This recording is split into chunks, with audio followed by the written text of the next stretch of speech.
Thanks to everybody that's joined this Digitopia online meetup entitled "Are You Truly Primed to Unleash AI in Your Business?" If you expected to join a meetup about anything other than AI and digital transformation, that you've come to the wrong place. My name is Jan Barthelemy. I'll be hosting today and moderating.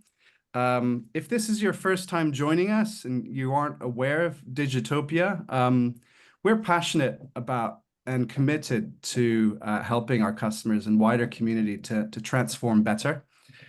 We do this by measuring and providing a holistic view of your organization's digital and AI maturity, benchmarked against your industry competitors. It's all hosted on our Impact platform, our transformation management software, which enables you to generate a living strategy with recommendations, roadmaps, deep analytics, and much, much more.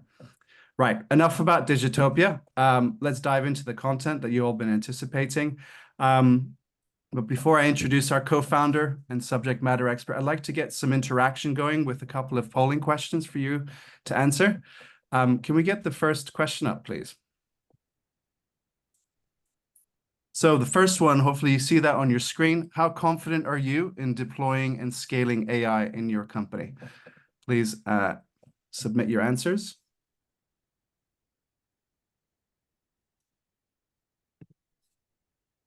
Good question, Jan.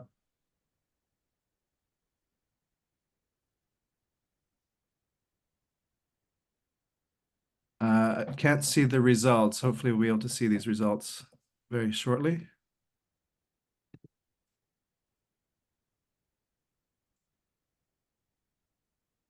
Cartelen, can we see the results?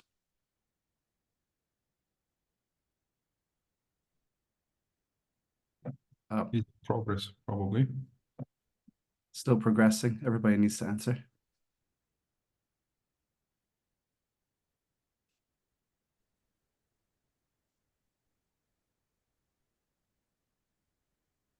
Okay.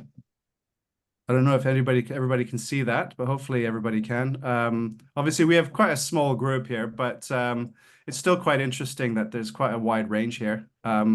But yeah, the winner is feeling overwhelmed. I think a lot of the world feels a little bit overwhelmed and maybe even cautious and worried about what's going to happen next. So that's absolutely normal. Let's have the second question, please.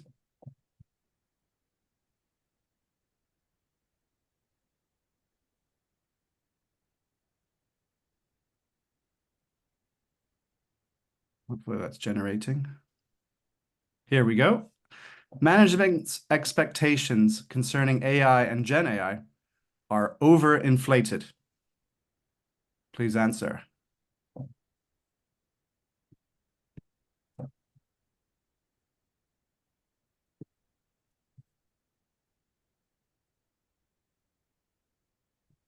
Personally, for me in our business, it's not necessarily the case because we are a young startup. We are embracing AI within our platform. But yes, this is a common thread we see in a lot of our customers that heavily agree that the expectations are very high, and perhaps there's a lack of true understanding of what AI is and what it can do for business. So very interesting to see those results. Now, on the right-hand side or inside the chat, you're more than welcome to ask your questions throughout the session. We will have prompts during the session where we will have open Q&A. We will start with an initial presentation. We'll do a couple more polling questions, some Q&A, and then we'll have a second part to that presentation, and then we'll conclude with some additional Q&A. So feel free to ask questions throughout. But as for now, I'd like to introduce you to our co-founder, Halil Aksu. Halil, over to you. Thank you, Jan. Welcome, everybody. Great to meet you again online. Many of you, we know each other. Some of you I meet the first time. Thank you for sharing your time with us. And with your permission, I'll share my screen because we feel it easier to articulate ourselves with the help of a PowerPoint presentation. So unleashing AI in your business is a very broad topic, and I don't want to turn this into a history class, but a little bit of historical context might be not bad to understand where this is going and how it might go. So you probably have heard about Kondratiev waves. So these are S-curve waves. Kondratiev was a Russian mathematician in the earlier 20th century. So his main work was around 1910, 1920, 1930. Joseph Schumpeter continued then. This was the, the creative destruction kind of approach. But these S-curves, Kondratiev split in two parts, the installment period, which is the first half, and then the deployment period, which is the second half. And usually some major issues happened right in the middle of these waves. And you're very familiar. So as I said, I don't want to turn this into a history class. And we are obviously in the fifth wave now, still going on, and probably the sixth wave already has started. And you could say it's about biotech, it's about energy tech, it's about nanotech, it's about space tech. We don't know it. It's probably too early, and probably just as I enlisted these few different technologies, these waves actually become bigger and bigger, more cumbersome, because it's so much things are changing at the same time. So during this fourth wave, it was not just the automobile and petrol, oil, and petrochemicals. Of course, the planes entered our lives, and flying, tourism, and many other things happened. The households changed, global capitalism after the Second World War deployed, and we had a rapid GDP increase. When we dig a little bit deeper into this fifth wave and connecting it with what happens in the AI world, let's see, Alan Turing basically was the first one talking about intelligent machines. AI was first coined by James McCarthy at Dartmouth College in 1956. The same years, the semiconductor was invented on the other side of the United States. In the 60s, then Moore's law was coined, right? 65, it was in the physics journal. In the 70s, these big tech companies were established. In the 80s, in 81 was when the first IBM PC was introduced, the first mobiles, late 80s. The 90s, all of you remember, it was the craziness of the internet. Deep Blue beat Gary Kasparov for the first time. Again, AI was on the rise. That was then even further surpassed by AlphaGo in 2016 by Google DeepMind when they beat Lee Sedol, the world champion in playing Go. And of course, then OpenAI was established late 2010s. 2017, Google published the Transformers paper that turned into what we all know as of 2022 into ChatGPT and all the other Gen AI novelties. So there's a lot of history to that, and this is in this fifth wave happening. So ChatGPT reached hundreds of millions of users within a few months. They compared it with Netflix reaching 100 million subscribers in 15 years or 20 years. So that's not a fair comparison, of course. When back in the establishment of Netflix, there was no mobile phones, the internet was in its very early days, and so forth. So it is truly mind-boggling what's happening out there with AI, especially these days. And we not to mix up Gen AI and AI. AI is the umbrella term for everything, including machine learning and advanced algorithms, advanced analytics, optimization algorithms, and all that. And these algorithms, by the way, date back to Leibniz, Gauss, and all the other big mathematicians. So data science and algorithms always sound so sexy to us, but actually that's deep mathematics. That's not computer science, actually.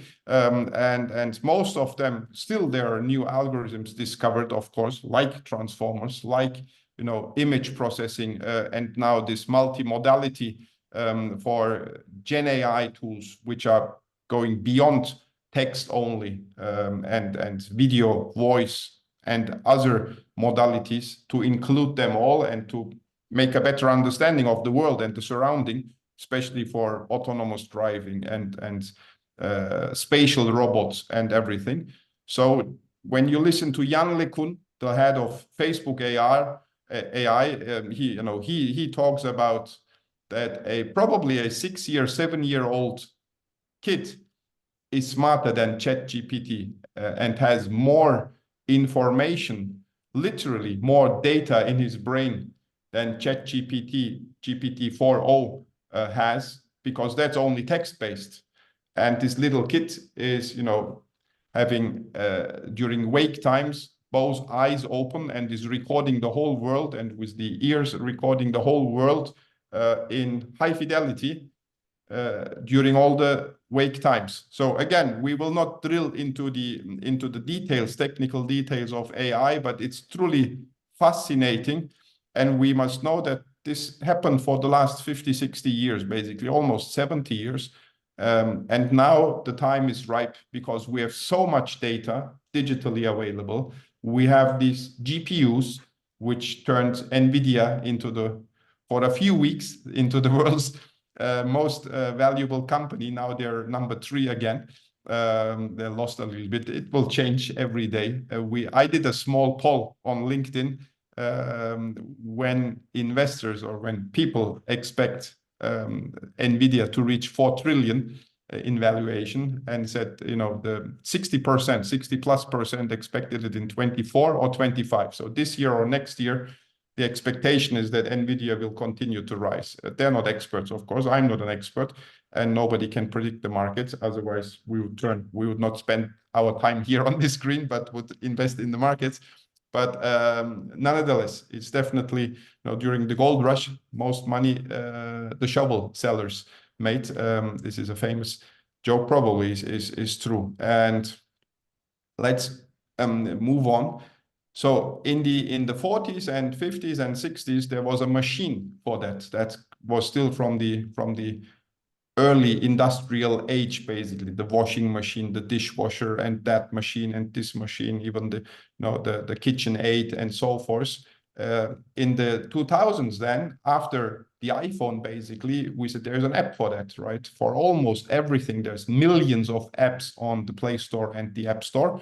And now, and you remember during the dot-com boom, all the companies literally added .com to the end of their company names. Most of them went bust, of course, as we know, during the dot-com bubble burst. These days, we see the same in AI. Basically, all tech companies turn into AI companies. Many companies add .ai to their domain and be truly an AI company, or pretend to be an AI company, because it's so sexy. Will this turn into a bubble burst? We don't know. Most probably, there will be definitely a consolidation. We don't need 500 different Gen AI tools, most probably, because we only have 3 operating systems at the moment. So many of them will go out of business, or will be acquired, or will merge, or something like that. A consolidation definitely will happen. So there is an AI for that these days. For everything, there is an AI. And with that AI, we usually mean a Gen AI. But again, to remind you, when we talk about AI, we include everything, including advanced analytics, optimization, and machine learning, and deep learning, reinforcement learning, and so forth. So just to honor these gentlemen, none of them are alive, but the last one passed away about 8 years ago, was Marvin Minsky. But the AI revolution, from a mathematical and academical perspective, took place in the East Coast, and to a certain extent in the UK. Still, Canada, East Coast and West Coast now, Stanford and other Berkeley leading universities. But equally a lot also now in China is taking place. The heroes of today in the AI world are these gentlemen. Would be Fei Fei Li, probably would deserve to be among this list. So there's a few famous women in AI, but again, it's more a boys' game. It's a man's world, and as you can see, they're enlisted here by age, and the youngest are the richest, interestingly. So Sam Altman obviously is probably the most famous among these gentlemen because of his success at OpenAI. And the thumbs up and thumbs down and the confused face talks about how they see the future of AI. So there's optimists and positive enthusiasts. Like my favorite on this page is Jan LeCun. He's a Canadian AI researcher working at NYU and also heading the Facebook AI research team. And the most prominent, of course, probably you followed the news, was Geoffrey Hinton, as he left Google and said, I really regret to have invented deep learning and brought all this danger and threat to the world. But he later also admitted that he wanted to create that publicity around that.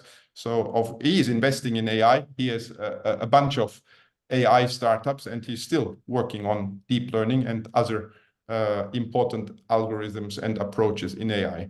So as of 30th of November 2022, the whole world changed immediately, of course, with the introduction of ChatGPT in this form. All of us most probably use these kind of tools now, prompt-based Gen AI tools, large language models, being it ChatGPT or Gemini or Claude or whoever, and they're adding value. And it's like refusing the washing machine or refusing the calculator. There was, remember the first few months after this invention and the introduction, many schools in New York, Italy, and some other places banned ChatGPT for students from schools, from universities. It's impossible. You can't ban. This is like the Ottoman. I'm sitting right now in Constantinopolis in Istanbul.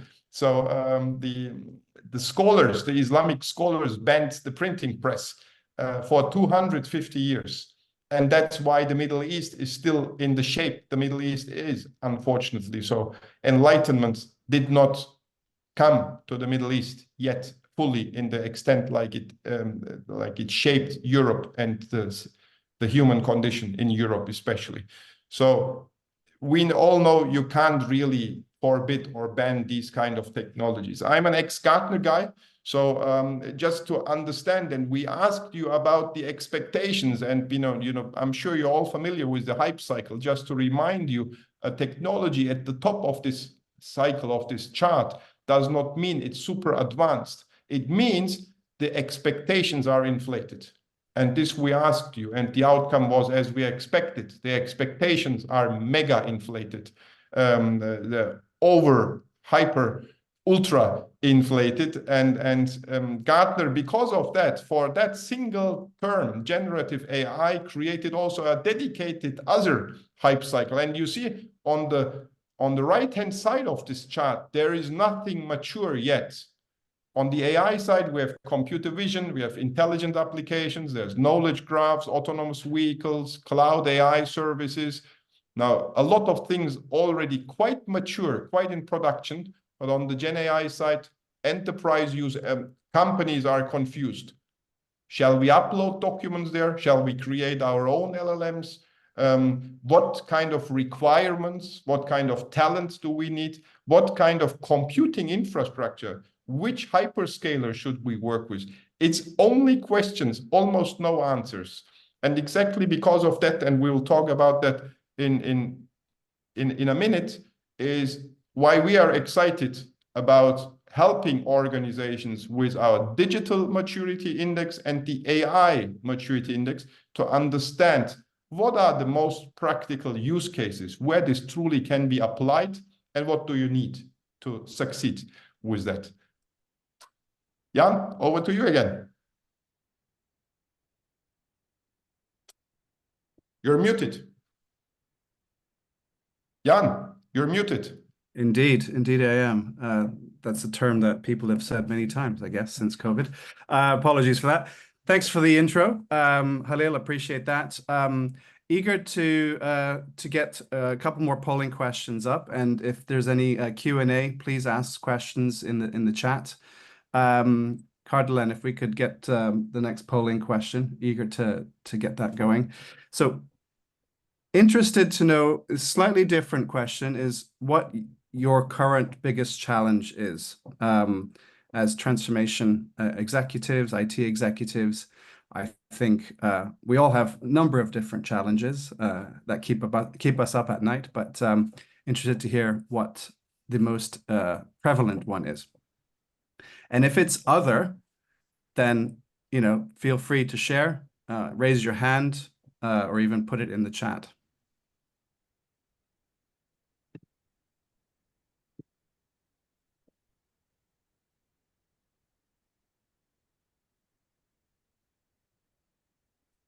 Okay. Executive alignment, 2/3 of us said executive alignment. That's very interesting. I think this is quite common and expected. Interestingly, nobody answered talent. So clearly, we have all the right resource internally to unleash AI at scale. Next question and last question before we jump into a little bit of Q&A. Have you ever had an AI or digital maturity assessment, and do you know your score? Yes, we do this regularly. Yes, one time during a consulting study. No, we've never performed a maturity assessment. And finally, I don't know.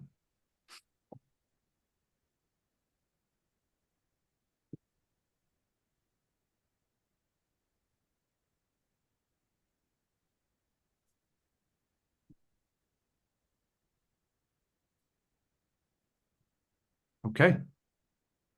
Interesting. Most of us have not performed a maturity assessment. Okay, well, that's very interesting. Good, interesting to see. I'm actually interested to know, I want to kick off with a question for you, Halil. What would you say, I mean, you talked a lot about ChatGPT in your last segment. What would you say is the most common expectation you need to manage using ChatGPT in an organization? I know we have a number of our customers that are eager to deploy AI and scale AI, but what have you seen in terms of the most common expectation you need to manage using ChatGPT? We have in Europe, most economies constrained a little bit these days. So quick return on investment, little investment, quick wins is the common expectation from business units and especially from top management. It still looks like this lightsaber AI is such a powerful technology, but again, back in Gartner days, we first used it in the early 2010s, talking about big data. We compared it, and excuse me for the term, we compared it to teenage sex. Everybody talks about it. Nobody has practical experience with it. So, and this is almost the same with AI these days. So everybody talks about it. Nobody really knows how it works. The second concern, top management, especially in regulated industries, we see this, is the risk and the ethics and the compliance side of things. So for banks, for example, if you want to credit scoring, many jurisdictions ask for explainability. So you have to saying the algorithm declined your credit, your loan request is not acceptable in many jurisdictions. So you have to be able to provide data to the consumer. You don't need to explain how the algorithms works. Nobody would understand that anyway, but what was the input or what was the main reason why that request was rejected? So I would say quick wins and risk management is the major expectation of top management at the companies we are meeting and we are working. These are the main drivers for investing in AI. Everybody talks about AI. When it comes to investing in AI, they want to be safe and they want to be sure that they will get something back from it rather quickly. And all of us, the reason also is because the learning cycles are so long, right? And therefore the AI projects can turn into not business benefit contributing experimental work. Engineers love that, business people don't like that. So therefore, they want to have proven use cases, proven providers, hyperscalers, or startups who have that done with the neighbor, with the competitor, and can show that they can deliver quick ROI. I hope that makes sense. And probably other friends here on the call have other experiences, or no, is anybody who would like to contribute?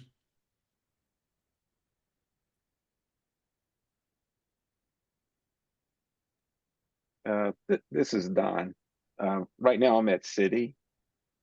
So I think you're spot on with the regulated industries. And a lot of the conversation really depends who you're talking to in financial services. Are you talking to the front of the house or the back of the house? Because those are two totally different risk profiles, mentalities of how business is run, etc.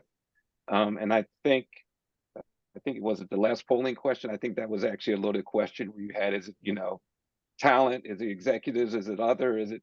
It was like, what do you mean I can only select one? It's about all of them still at this point. You have challenges across the board that need to be addressed. No doubt. I was at an insurance and banking transformation summit in London last week. And what you said, Don, really resonates. There seems to be a lot of tension between the people that are looking after all the governance and the innovators internally.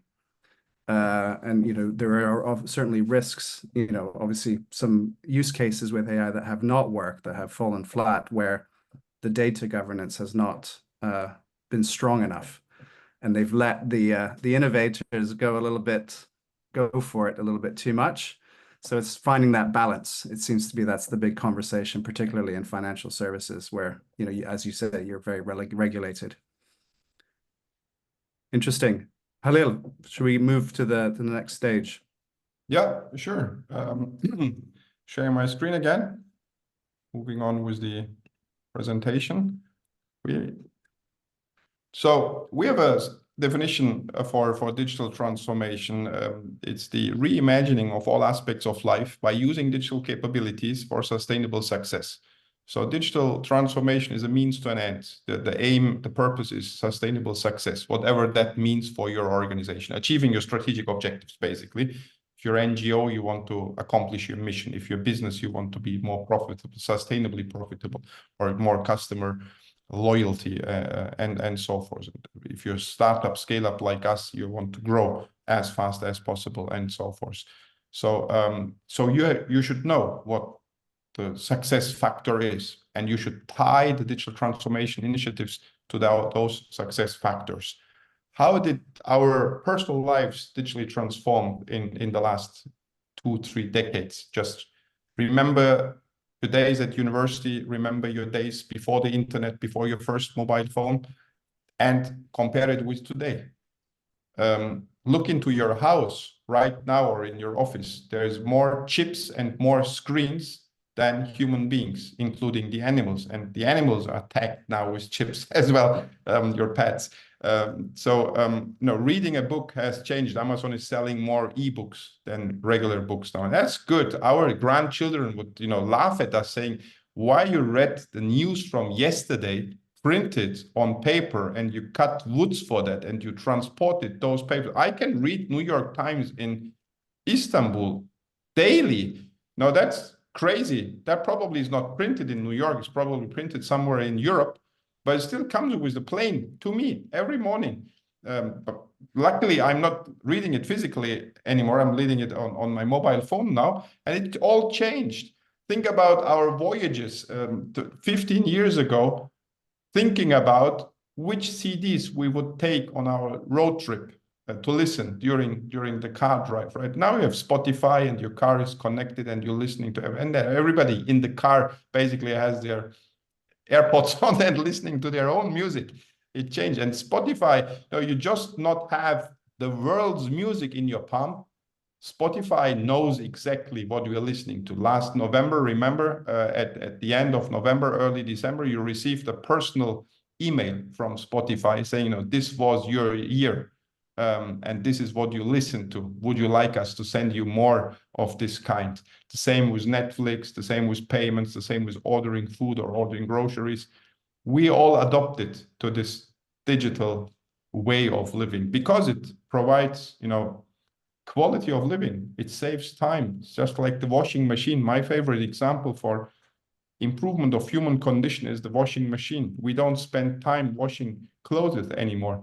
It's done by a machine because it provides quality of living and saves us time. It gives us back time. It's a time machine, basically. All these technologies on the screen are time machines. We gain time by using these because otherwise we have to find something we want to watch, we want to listen, we want to read, we want to pay, and so forth. Digital transformation of industries. The automotive industry is now called mobility. Mobility as a service, actually. So you not must own the car, you can rent a car, you can hail a ride, and so forth. Retail is turned into digital commerce, mostly mobile. Now think of Shein and Temu and all the Chinese, invaders, almost all the way TikTok is trying to change our shopping behavior. Insurance, banking, logistics turned into mobile apps almost.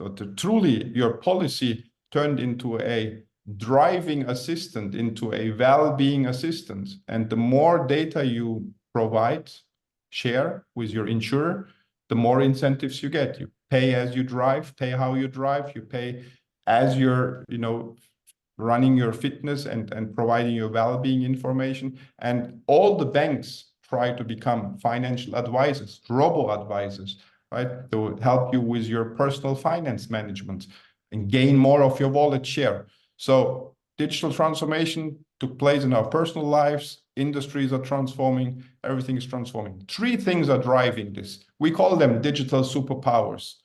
First of all, it's connectivity. So we need, and that's the reason why 5G, 6G, and so forth will be deployed. This is why cloud is deployed. Internet is ubiquitous as electricity. So we don't think about how much electricity we spend on sending an email. We don't think about where our Google Mail or Hotmail or Dropbox or Evernote is stored. It's in the cloud somewhere. It's connected. Everything in your home almost is connected. Everything in your supply chain is almost connected. And the future outlook is everything will become connected. And because again, we did this study back in Gartner days. Back then it was about $100. Now I think the number is around $50.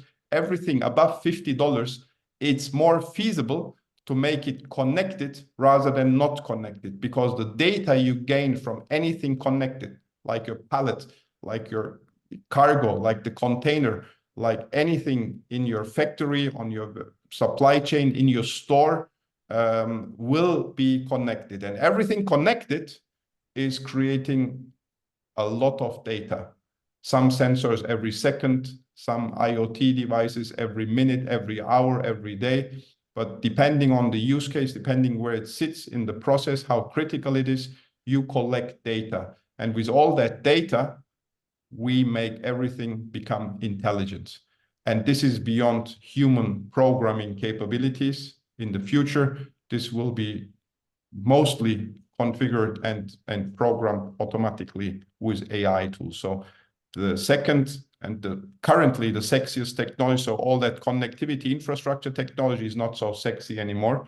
We just think by default it's ubiquitous, it's available, it's just there, and you pay just as much as you use. And it's almost like that. That's cloud and connectivity, and all those infrastructure services. The most sexier thing these days is making all that intelligence. So as we talk about smart homes, we talk about smart buildings, smart factories, smart value chains, smart supply chains, smart vehicles, smart whatever. So all that is done by a lot of data, a lot of compute power, and a lot of important and influential algorithms, AI, to make to improve human condition, to improve how we are producing, how we are playing, how we're working, how we are doing anything. And that trend, there's no physical or mental barrier to stop that. It will exponentially continue. And that's the reason why people are also convinced with the valuation of NVIDIA. Intel is investing heavily. All the other chip makers are investing. There's the CHIPS Act in the States. Every country is building semiconductor factories because everybody understood as TSMC and the Chinese-Taiwan conflict became more critical, everybody understood how important semiconductors are for all other industries, for the automotive industry, for the household appliances industry, for smart homes industry, for the computing industry, for telecommunications, for everything. There's chips in everything, and they will continue. There will be even more chips in everything. That's the reason why everybody is investing in semiconductor factories, and we'll see that. The next step then, which is even more valuable, is the integration of everything. So if your car, your self-driving car, pays its own parking bill, parks itself, picks up grocery from somewhere, opens the trunk, closes the trunk, lets somebody in, drops your kid to the tennis training, and so forth, and then comes back on the highway to your home, out in the compound. That's all integrated use cases. So that requires that everything follows certain protocols. And we can rely on that infrastructure. So if there is a blackout, the whole civilization will stand still, basically. So we have to have redundant and reliable infrastructure and intelligence to make everything integrated. And think of your businesses. Don mentioned the banking world. One of the most digitally advanced industries we are measuring is in our measurement database. Banking is by far the most advanced. Still, so much legacy systems, so much lack of integration, not just the systems integration, the data integration, and especially the human integration, breaking down silos, working agile, and having end-to-end flows, literally, and in a true way of people collaborating. That requires a few more generations to break down those, political silos of, Don nicely called it the front of the house and the back of the house. In the front of the house, there are different people, bankers, brokers, these and that, and traders, and everybody thinks they're doing the most important thing and don't like the others and finger point to each other. And that's the reason why alignment, executive alignment, was among your pain points, because we all think that our initiative is the most important, our department is the most critical, and our investment must be prioritized over everything else. So again, we help here with the alignment, and at least as much as we can. So we don't do this digital transformation and these investments just because they're cool, just because IBM or Microsoft or SAP tell us to do them. There are benefits to these digital superpowers. Digital literally is light speed. It runs on dark fiber. It really is worldwide. Now, this is a truly international call. All of us sitting in different places, and probably the latency on this line is not even a second. So physically, what I'm talking right here and this slide and my appearance comes to your computers shorter than a second. That's light speed. And now, if you're running e-commerce globally, then you would like to know what you're selling. I can give you an example from a fashion retailer which operates in 50 countries, 50 plus countries, is LC Waikiki, one headquartered in Istanbul, one of our most loyal customers since many years. They're number 5 in Europe after the Inditex Group, H&M and C&A and Mango. They're 5th largest fashion retailer in Turkey. They do demand forecasting every day for 365 days ahead. So today is the 26th of June. Today, their AI servers are running on the data of yesterday's sales data and calculating what they will sell on the 25th of June in 2025. They know if this is a weekend, they know what the weather forecast is, they know if this is a holiday or something else, and they plan 365 days ahead because their supply chain takes about 10 months ordering the t-shirt to be sold next year. So they have to forecast consumer expectations, consumer trends, fashion trends, and place their orders based on the demand forecast. Within 2-3 months, the stuff is getting produced around the world, in Egypt, in Bangladesh, in Philippines, in Morocco, and other places, partially also even in Turkey. And then they're shipped across the world, come into the central store warehouses, and then deployed into the other warehouses, and then deployed into the stores. Another retailer, so retail and e-commerce sitting on a lot of data, banks and insurance companies as well, a lot of transaction data. Data is the lifeblood, is the fuel, is the oxygen for AI and analytics. You need high quality text data, metadata, enriched data. So the more volume, the more velocity, the more veracity you have in your data, the better the algorithms will work.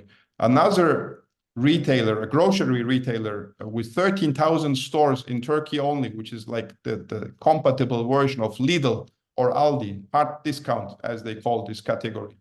They do autonomous replenishment.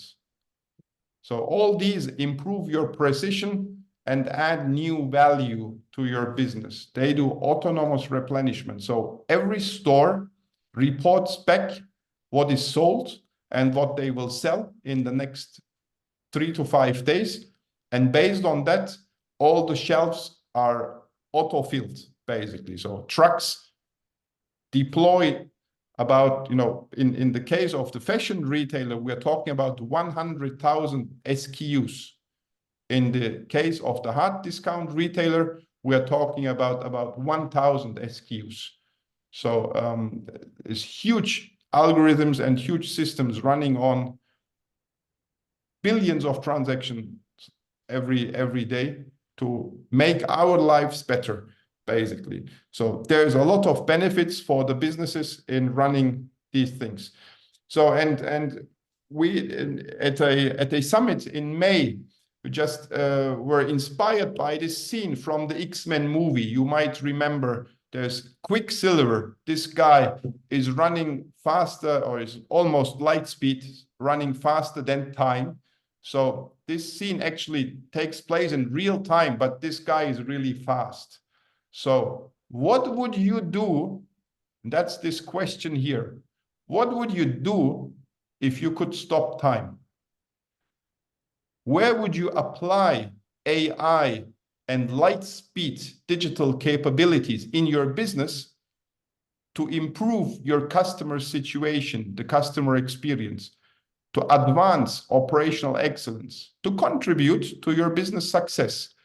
So just an example, the checkout in retail, the credit card validation, your credit card authorization, MasterCard, Visa, Amex, in average is about 1.5 seconds. 1.5 seconds does not sound like a very long period of time. Converted that into milliseconds, it's 1,500 milliseconds.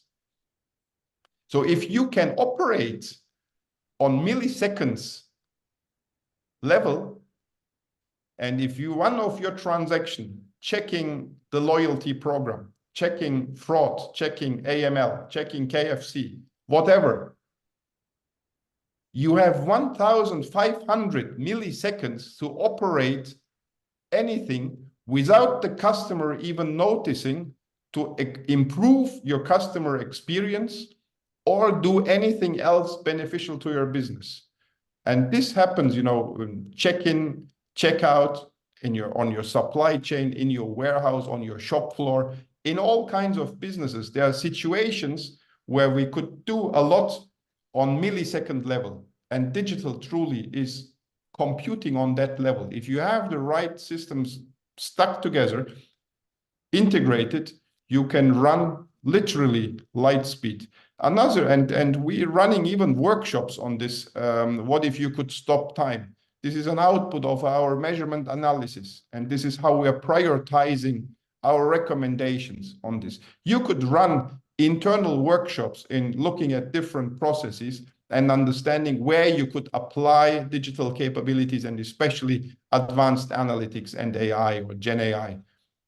Another nice metaphor we use a lot is, what if you could zoom in? What if you could look behind the wall? What if you could see at night?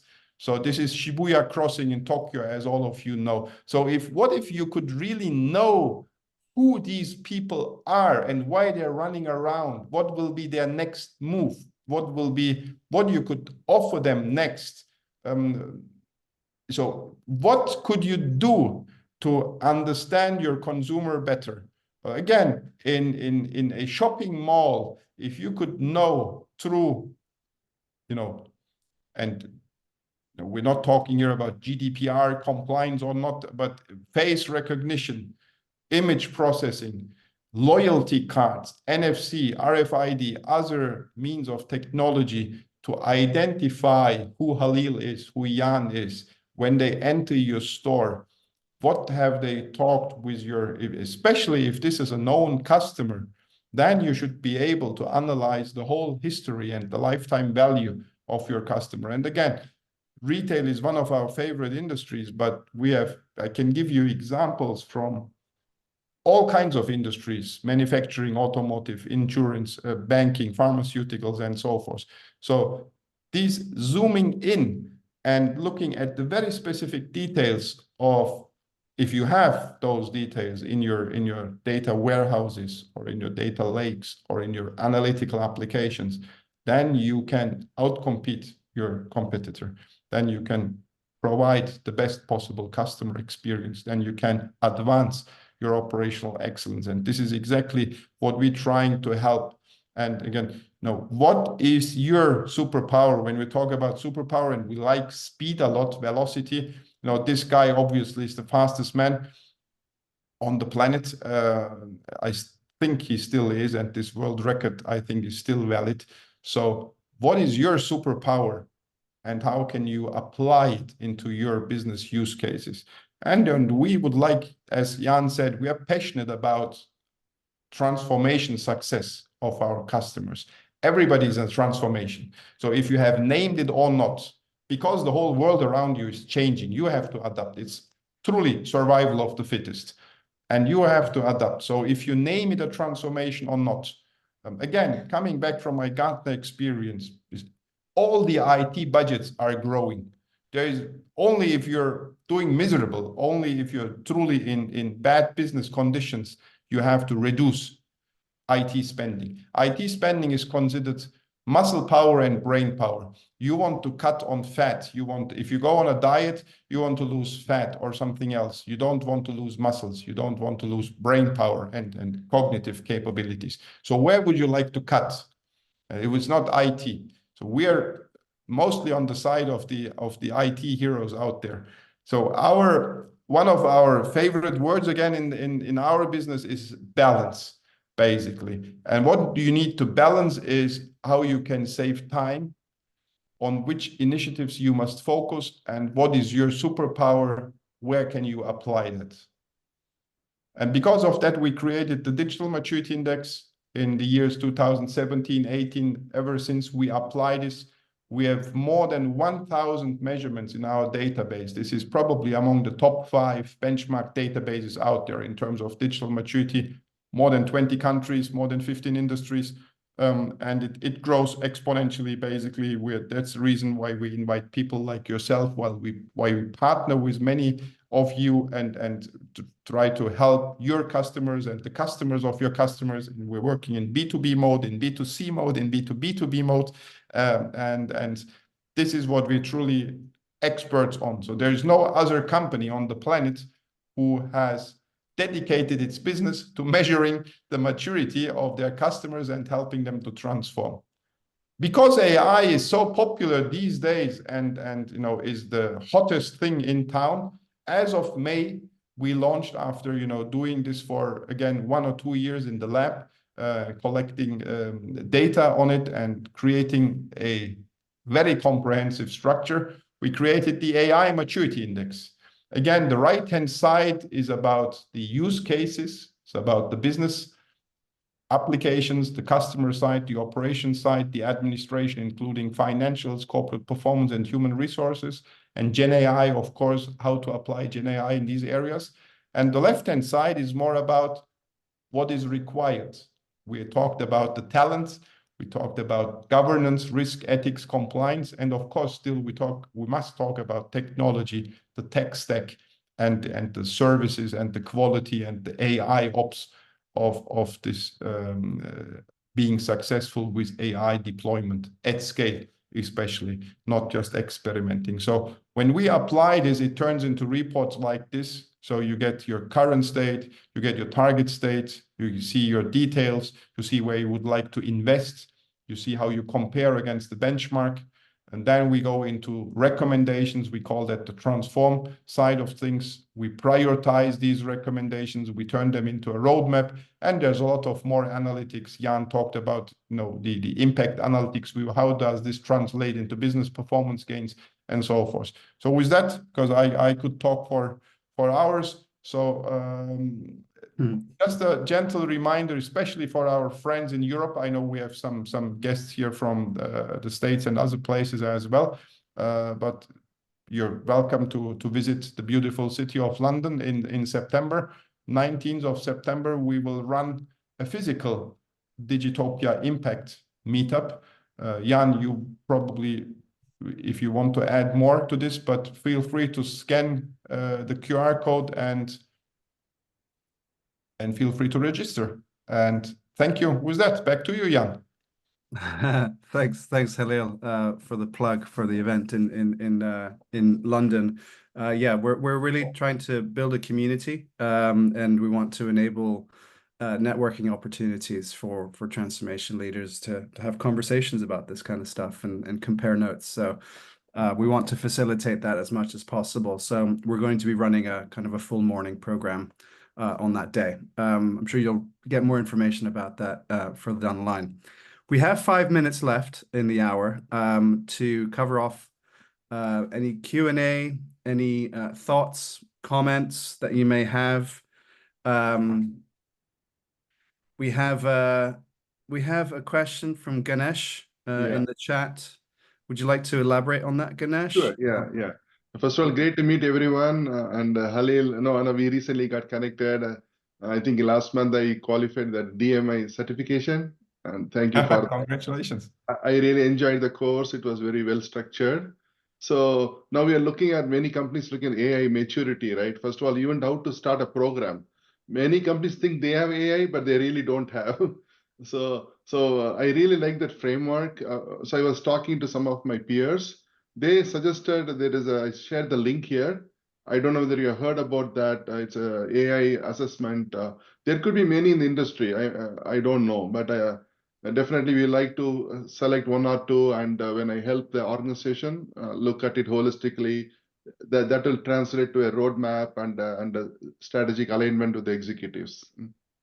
Thank you, Ganesh, for sharing. We're definitely biased about this question, of course, as you can expect. But the difference is, and I know from in Singapore, there's something else called the Smart Industry Readiness Index. You probably know that as well, Silvi. So if you have done the course, and if you go, any of you, ladies and gentlemen, on digitopia.co, you can sign up to the Impact platform. That piece of software is unique on the planet. So including the AI Readiness Index you shared here, also the Smart Industry Readiness Index, having a measurement tool, having a recommendation engine, and having the business impact analysis in the same tool end-to-end integrated is unique. Your data will stay in the system forever. You can come back anytime, and we call it a transformation management system. So it's not just an assessment. We are your companion along the journey. This journey will take, our grandchildren will work on this. So it will definitely take our lifetimes. and we would like to provide value along this journey. We're not one and done typical consultants. We're not come and measure and go away. All these other tools are just measurement tools. They might be great, and we definitely love competition, but we are something else. So it's the methodology, it's the platform, it's the benchmark database, and it's an ecosystem of like-minded guys who contribute to, we all know that 70 to 80% of transformations fail. And failure does not mean catastrophe. It's just delayed or over budget or not expectation on. Some of them are disastrous, some of them complete write-offs. But I would say 70, 80% can be improved. And that's a big number. That's 4 in 5 transformations suffer. People there suffer. It's a lot of learning, but you deserve better. And we try to help you to make it better. That's why we call our slogan, transform better. We believe that everybody can do better just by measurements. What's measured gets done, after all. Thank you. You're welcome. Thank you for participating and sharing. Yeah. Oh, the AI Maturity Index certification course is something we're working on. Thank you, Amelia. Great question. We owe you something. The moment we have it, we'll let you know. Yeah, please also include me. I'm also interested. Yes, of course. All the DMI practitioners will get acknowledged very, very soon. You might see on our website, there's a few more things we are working on for medium-sized or especially family-owned businesses. We created something called the Future Readiness Index. That's truly, we see that many of our customers asked us, family-owned businesses, I'm going to retire soon and I would like my daughter or my son continue this business, but I'm not sure how future ready we are. So that's another thing we've just published, and it will be soon available on the platform. And another thing you might ask within this AI readiness and also the digital readiness, it's all about the people transformation, upskilling, reskilling, talent management, and so forth. We're about to create something called the Individual Digital Capabilities Index. So to be able to measure the individual's digital maturity, digital capability, that will be deployed probably in the second half of in the later phase of the second half of this year, towards the end of the year. We'll definitely let you all know about these progresses. Yeah, I have just a basic question, right? So is a digital transformation kind of a prerequisite for AI, before AI? Good, very interesting question. Yes and no. Digital includes AI, obviously, right? But if there's good use cases to deploy AI, please don't wait until the digital transformation is completed. But you will need data, and the data will come from the digital transformation, and you need skills and the mindset.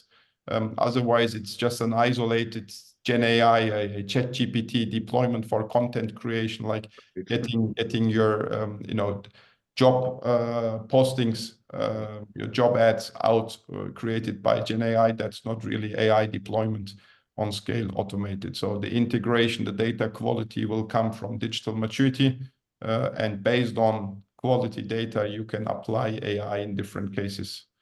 I'm talking too long. Jan, you have to cut me down. Yes, we're a minute over. So I just wanted to conclude by saying thank you to everybody who took the time to spend the last hour with us. Hopefully that was insightful for you and you got a lot out of it. We've recorded the session as well. So if there's anything you want to review from it, we'll share the recording as well. So until next time, thank you very much and all the best. We'll see you next time.